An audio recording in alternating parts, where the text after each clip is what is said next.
Enak banget nih pagi-pagi ngopi, ya kan? Matcha latte.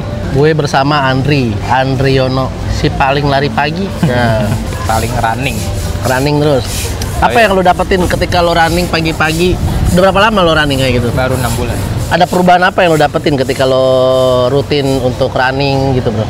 Satu, endurance gue jadi nambah. Heeh. Kedua, dari dulu cuman PES 10 bisa sampai PES 8. Wah gila. Tapi keren. masih gendut nih, karena gue makanannya nggak dijaga. Memang kalau gue lihat tuh kalau olahraga itu harus 3 ini harus ada nih. Yang pertama olahraganya sendiri, ibaratnya lari, latihan gitu kan harus konsisten latihan gitu. Yang kedua istirahat harus cukup juga, bro. Iya. Yang ketiga pola makan. Ketiga itu harus benar-benar ada. Ya namanya kita ngejalanin sesuatu ya proses kan, nggak langsung berubah drastis. Tapi lu percaya nggak sih kalau perubahan itu bisa langsung brek gitu atau memang harus step by step? Kalau lu sendiri memandang perubahan itu harus seperti apa, bro? Perubahan itu harus step by step sih, bro. Step by step. Nggak bisa langsung. Oh, Apalagi kalau udah berjalan waktu itu ada titik jenuh, itu yang titik jenuhnya itu harus konsistennya itu tuh. Harus titik jenuh ya, benar ya. Nah, tapi kalau gue gini, ada orang yang pernah bilang perubahan itu bisa drastis kok. Jadi nggak harus step by step. Misal kita mau berhenti ngerokok, misal nggak perlu tuh harus sebatang sehari dulu segala macam. Ada yang langsung brek gitu. Nah itu kalau lo lihat begitu, itu termasuk ekstrim atau memang bisa dipraktekkan ke semua orang gitu. Kalau dari lo sendiri gimana? Lo lebih memilih seperti apa? Gua milih yang step by step. Step by step. Pada dasarnya kalau langsung biasanya tubuh atau yang biasanya kita hadapin itu langsung kaget biasanya. Kaget ya? Iya. Cuman ya so far kalau dilakuin konsisten setiap hari dia akan merubah pola. Nggak berasa sekarang udah pengen penghujung 2025. Udah. Jujur cepet banget antara waktu yang cepet atau kita yang Lama. lambat. Kayaknya sih lebih kita yang lambat. Februari puasa tuh. 5 bulan lagi. 5 bulan lagi puasa. Apa persiapan lu untuk menghadapi tahun 2026? Selesaiin yang 3 bulan ini dulu, bro, untuk bisa mencapai target-target atau list-list berikutnya. Terus lebih konsisten lagi lah. Dalam sisi apa konsisten ini? Karena ketika malas juga bisa konsisten kan? Nah, betul. Malas itu makan tidur, Iya, bos. itu konsisten. Makanya konsisten itu harus spesifik dalam konteks apa nih konsisten menurut lu selama 3 bulan ini? 3 bulan itu konsisten lebih konteksnya ke bisnis. Ke bisnis. Terus ke Kesehatan. Hidup harus stabil, harus seimbang. Ini menarik. Kalau kita ngomongin hidup sebenarnya itu tergantung apa yang kita pikirkan, bro. Pada dasarnya yang gue belajar tentang self awareness, gue belajar dari Coach Sony Abikim. Dia salah satu founder PPA, Pola Pertolongan Allah. Ketika kita pengen hasilnya yang bagus atau yang baik, mendapatkan keberuntungan, fondasi pertama yang harus kita benerin itu adalah pikiran, bro. Karena pikiran itu memang mempengaruhi perasaan kita, bro. Ketika pikiran kita terlalu banyak ketakutan, kekhawatiran, anxiety, ketakutan sesuatu hal yang di masa depan, perasaan yang muncul itu was-was, cemas itu. cemas, marah. Perasaan itu mempengaruhi tindakan.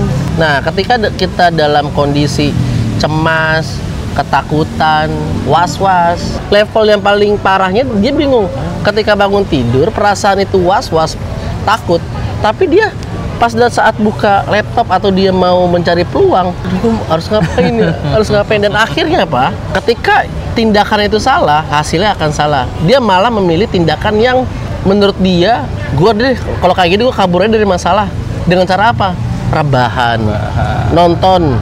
Itu salah satu, scrolling. Nah, bahkan ketika udah capek, dia tidur. Nah, itu akan looping tuh, bro. Karena tadi apa? Karena tadi pikirannya yang salah. Nah, pertanyaannya, gimana cara memperbaiki pikiran?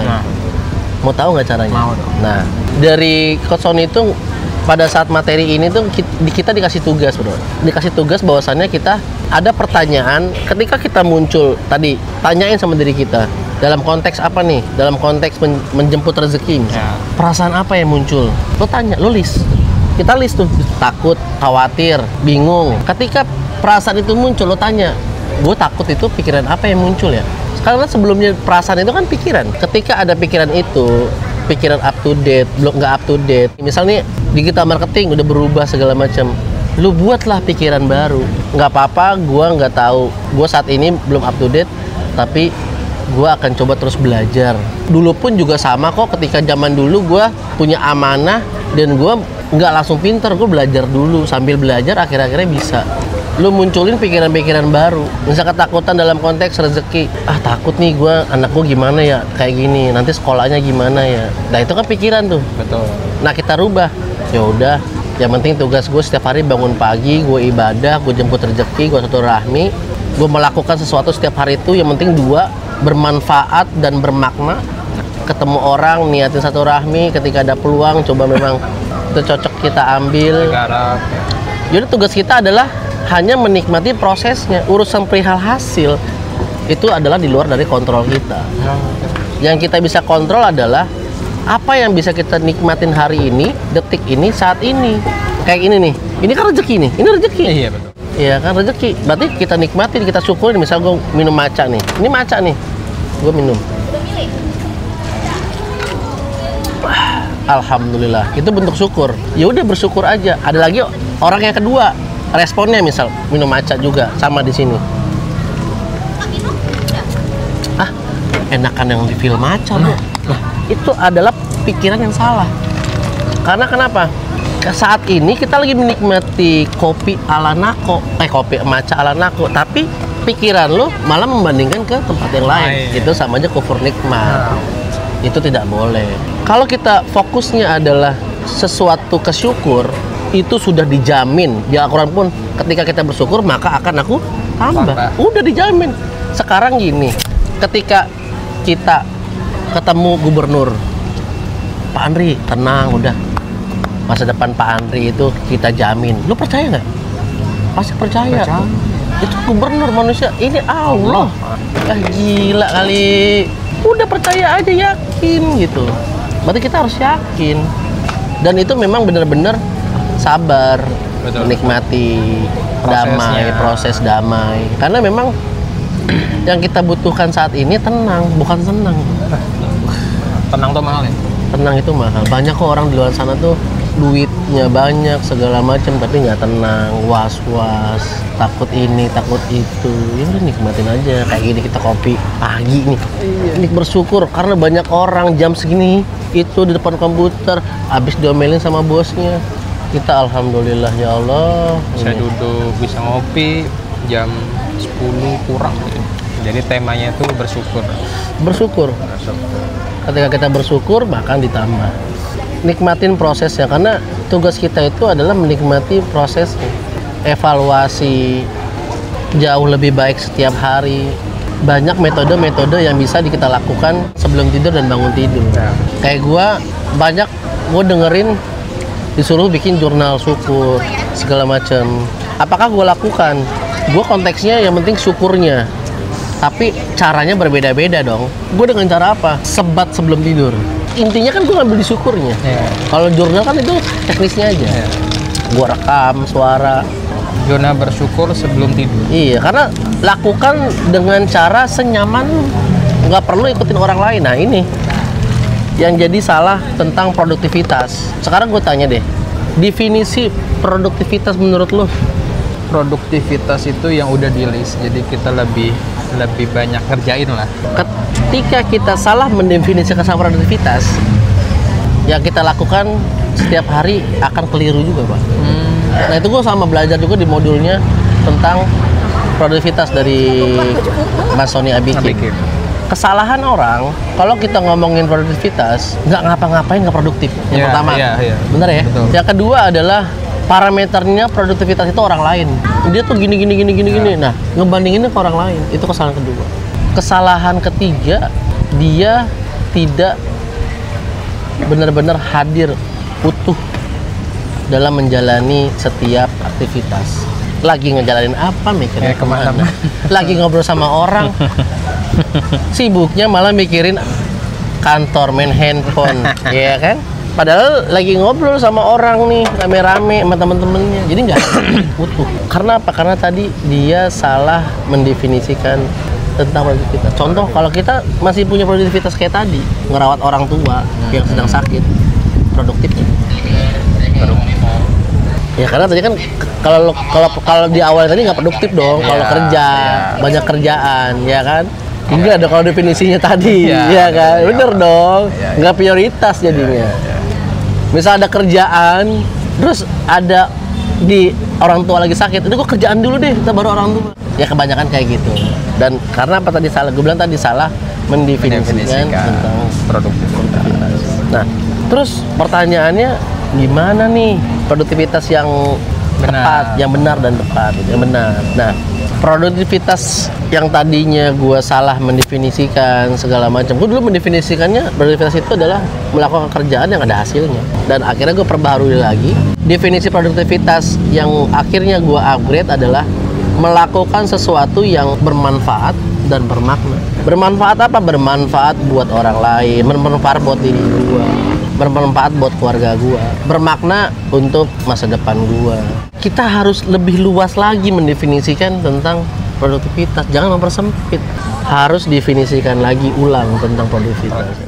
Makanya gua selalu ngelakuin apa yang dinasehatin terakhir ketemu gua sama Waudi. Ilmu yang menurut gua itu sesuatu yang bermanfaat banget adalah ilmu tentang kita nge-recall lagi seharian kita itu ngapain aja sebelum tidur. Jadi gue gabung tuh antara jurnal dan nge-review lagi itu gue combine dengan caranya Waudi. Jadi gimana maksudnya tuh? Ya gue bilang tadi sebatang itu setelah gue syukur gue lihat, oh gue tadi bangun pagi, oh gini gue ngelakuin ini, oh bermanfaat. Oh tadi gue kebanyakan scroll ya, oh iya ya. Oh gue tadi kebanyakan bengong siangnya, oh gue tadi nggak ngerjain ini. Jadi ketika banyak pekerjaan yang terbengkalai atau gue salah prioritas, gue nggak marah responnya, tapi kesalahan ini dimaafin. Nah itu lebih liris bro, lebih menerima, karena tugas kita hanya menerima apa yang sudah ditakdirkan. Jangan kita tahu gini mah, tahu gitu mah, coba aja. Seharusnya nih dulu, seharusnya tadi. Nah itu yang terjadi apa? Kita selalu menyalahkan diri kita sendiri. Nanti terhijablah potensi-potensi diri kita. Ilmu yang kedua, pernah pada saat itu di konten gue yang ini, Waudi pernah bilang, ketika gue dilahirkan kembali, gue pengen mempelajari dua hal ini. Yang pertama adalah komunikasi, yang kedua adalah finance. Kenapa komunikasi? Karena ketika kita komunikasi, kita tahu bagaimana berkomunikasi dengan Allah, bagaimana kita bisa berkomunikasi sama temen, bagaimana kita berkomunikasi sama keluarga, anak, partner, calon customer. Nah itu komunikasi. Nah, ketika komunikasi kita udah jago segala macam, hal hasil akan mendatangkan income. Berarti ilmu kedua adalah finance. Bagaimana mengatur uang, bagaimana mengatur, membedakan antara kebutuhan dan keinginan. Jadi dua ilmu itu harus kita pegang dan harus kita terapin di kehidupan kita sehari-hari. Bagaimana komunikasi, kita ngomong sama tim segala macam. Nah, kalau kita ngomongin komunikasi, ada yang menarik dari ilmunya Sony Abikim, tapi komunikasi dengan Allah. Ketika kita berkomunikasi pakai frameworknya si Sony Abikim ini, dan ini sudah diterapkan oleh siapa? Oleh kekasihnya Allah, atau para nabi. Goals kita sebagai hamba ingin dicintai sama Allah, pasti kan benar. Kalau tanya semua orang pasti setuju pengen dicintai. Tapi pertanyaannya, bagaimana cara kita berkomunikasinya? Sony Abikim itu template framework cara berdoanya adalah 2M, mengaku dan mengadu. Analoginya gini, lu punya keponakan umur berapa? 6 tahun, 7 tahun. Udah bisa ngobrol sama lu, ngomong ya? Contoh, abis dari sini lu pulang ke rumah, lu bayangin tiba-tiba keponakan lu nyamperin lu. Manggilnya apa? Om apa? Om. Om, makasih banget om. Om udah beliin baju aku, bagus banget aku pakai buat olahraga, enak banget bahannya. Alhamdulillah banget. Tapi om, ini tadi aku main, ininya robek, jadinya udah bolong. Ini udah nggak bisa aku pakai lagi main bola. Yang lo lakukan ketika dia ngomong kayak gitu, apa tindakan lo? Beli lagi. Lo beliin lagi? Iya. Padahal dia minta nggak? Enggak. Sama, ke Allah pun gitu bro. Nggak perlu, ya Allah kenapa sih kayak gini? Tapi lo cukup mengaku. Mengaku itu pertama mengakui nikmat yang udah Allah kasih, mengakui apa yang udah Allah berikan sama lo. Yang kedua adalah mengakui kesalahan-kesalahan. Template itu benar-benar kepake banget untuk kita berdoa. Ya udah, karena Allah itu maha tahu bro. Tadi kan logikanya tadi gue udah bilang ya kan, kita aja sebagai manusia banyak dosanya, empatinya kadang-kadang rusak, kadang-kadang bikin kecewa orang. Masih punya kepikiran ketika ada orang ngadu itu kita langsung empati. Gimana Allah yang maha pengasih, bro. Itu ilmu komunikasi. Salah satu ilmu komunikasi yang akhirnya gue dapat, oh begini toh yang dimaksud Waudi itu. Yang kita butuhkan saat ini dalam kondisi kita sedang tidak baik-baik aja gitu. Yang kita butuhkan adalah ketenangan. Betul. Karena ketenangan itu adalah jadi salah satu bahan bakar untuk kita menarik keberlimpahan. Karena nanti ketika lu tenang setiap hari, ketika kita tenang setiap hari, itu akan ada banyak keberlimpahan. Karena analoginya gini, bro. Ini kopi nih. Rezeki itu seperti air hujan, kosong kan? Ya. Ketika ada air hujan, ini hujan nih. Lu taruh begini tengah-tengah, keisi nggak? Enggak. Enggak. Tapi apa? Harus dibuka. Buka. Keisi nggak? Keisi. Luber, bahkan bisa luber. Iya. Ini tuh hijab, ketakutan, kekhawatiran, keresahan, tidak bersyukur. Berarti kan harus dilepas. Sama ketika lu, gue suruh pegangin, coba tangan kamu, pegang ini, pegang, lu pegang begini nih, begini. Oke, pegang. Sejam kuat nggak lu? Mungkin kuat. 2 hari kayak gitu terus. Pegel. Nah itu sama. Berarti harus diapain? Lepas. Lepas taruh. Enteng nggak? Enteng. Nah sama, ketakutan, kekhawatiran sering lo pegang setiap hari. Emang nggak capek, bro? Nah, analogi yang bagus tuh. Emang nggak capek? Iya. Ya, berarti kan ini kontrol, lepas aja udah. Ngapain dipegang dulu, kita bertahun-tahun. Iya. Makanya nih gue dapet insight juga dari omanya Om Sony. Omanya Om Sony itu umurnya 98 tahun. Tapi masih bisa ngobrol, ingat sama orang, masih bisa kerak, naik tangga. Ini nggak pernah diceritain di seminar apapun, cuma di inner game doang. Pak Sony bilang, Oma, kasih resepnya dong, biar Oma bisa kayak gini, umurnya panjang, sehat, segala macam. Omanya bilang apa? Oma itu nggak pernah kesel sama orang. Walaupun kesel sama orang, paling cuma 3 hari, nggak pernah lama. Oma itu nggak pernah takut apapun. Yang penting Oma itu cuma takut sama Allah. Apapun yang terjadi, anak-anak segala macam, ibu kamu untuk kedepannya itu ya Oma serahin sama Allah. Walaupun mereka pada kerja kemana-mana dilepas, pergaulan gimana, Oma cukup kasih rambu-rambu. Seterusnya Oma serahin sama Allah, karena setiap saat itu yang bisa ngejaga itu Allah. Intinya dia nggak pernah kesel sama orang. Iya. Akhirnya udah sehat segala macam. Karena apa? Prinsip yang pertama, hasil itu mempengaruhi pikiran, perasaan, tindakan, hasil. Oh iya. Berarti pikirannya udah bener, hasilnya bakalan bener. Begitu, kita ngopi dulu ah. Iya. Pelintihan. Makanya gue biar selalu bersyukur, gue selalu bandingin diri gue 10 tahun yang lalu. Gue di kondisi ini dibandingkan sama 10 tahun yang lalu, gue naik beat, makan susah, makan ceker.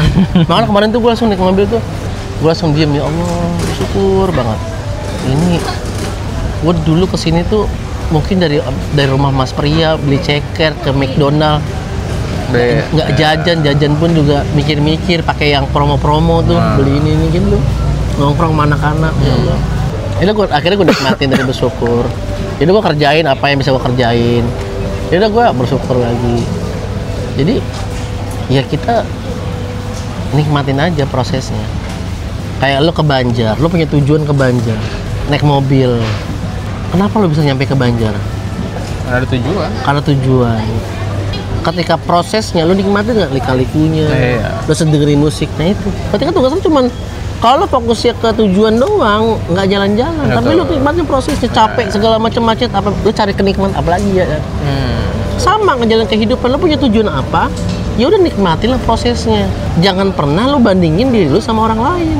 Jangan pernah, kok si Anu udah sampai sini ya? Lo nikmatin aja. Fase orang itu beda-beda. Terlalu banyak mengkonsumsi video pendek, semakin sering lo insecure. Ketika pada saat diri lo ngelihat orang yang lebih sukses, lo masih ada rasa iri, dengki, itu cepet-cepet lo perbaikin dan istighfar. Dan lo mulai ketika ada pencapaian orang, kita harus bisa ikut senang sama dia. Ketika dapat punya pencapaian, yang kasih siapa? Allah. Kalau kita nggak senang, kita sama aja nggak senang sama Allah. Kan goblok. Apa yang kira-kira lo ambil dari obrolan ini, bro? Iya.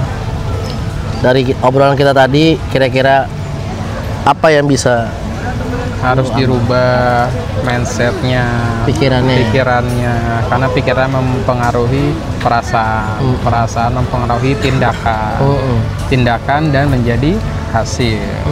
Harus ada ilmu komunikasi dan finance. Teman-teman. Nah, terakhir kita tutup dengan quote-nya salah satu sahabat Nabi.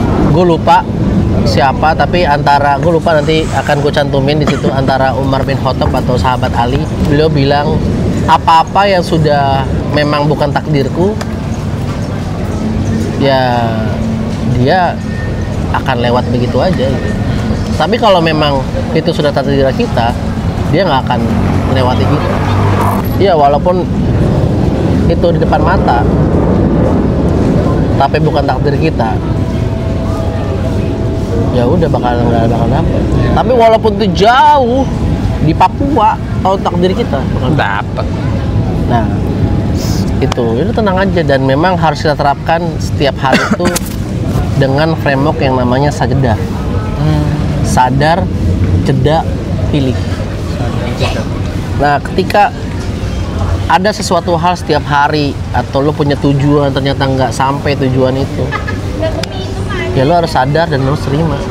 Jangan, kenapa sih Allah kayak gini? Tai, ngentot nih. Elah, segini doang. Kufur nikmat itu. Kufur nikmat. Kalau misal lo dikasih goceng, siapa fans lu siapa? Fans lu ulama lah. Atau fans lu bola? Lu suka bola nggak? Nggak. Lu yang suka apa? Mentor siapa? Yang saat ini lu suka banget? Oh, Ipo Santoso deh. Ipa Santosa. Ipo Santosa. Ketika lu tiba-tiba nggak sengaja ketemu Ipa Santosa, dia lagi bagi duit. Dia ngasih duit lu goceng 5.000 nih. 5.000 perak. Perasaan lu gimana? Seneng pastilah. Udah seneng. 5.000 doang seneng kan? Iya. Karena apa? Lu fokusnya bukan nominalnya, tapi siapa yang ngasih. Iya, betul. Sama rezeki pun juga gitu, bos. Iya. Fokusnya jangan nominalnya, tapi siapa yang ngasih.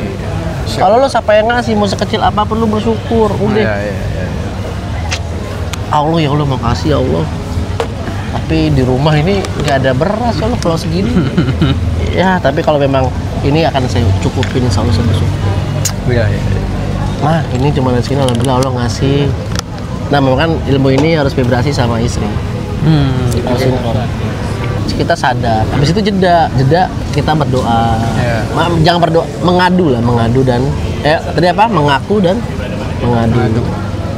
Akuin. Kalau memang itu masih takut, aduh. Lu tanya lagi, pilih. Lu tanya lagi sama diri lu. Boleh nggak perasaan gue ini yang ketakutan ini gue ilangin? Yang menghantui gue ini, si kampret ini tuh gue ilangin. Boleh, kapan mau lu ilangin? Yeah. Karena kan tadi kayak ini, boleh nggak ini mau lepas? Boleh, kapan? Nanti aja deh. Ya udah nanti aja. Emang lo nggak pegel? Tapi kok gue udah pegel, ini udah lepas. Sekarang ini udah lepas. Iya. Karena kita yang milih, bos. Iya. Itu kuncinya. Oke, begitu.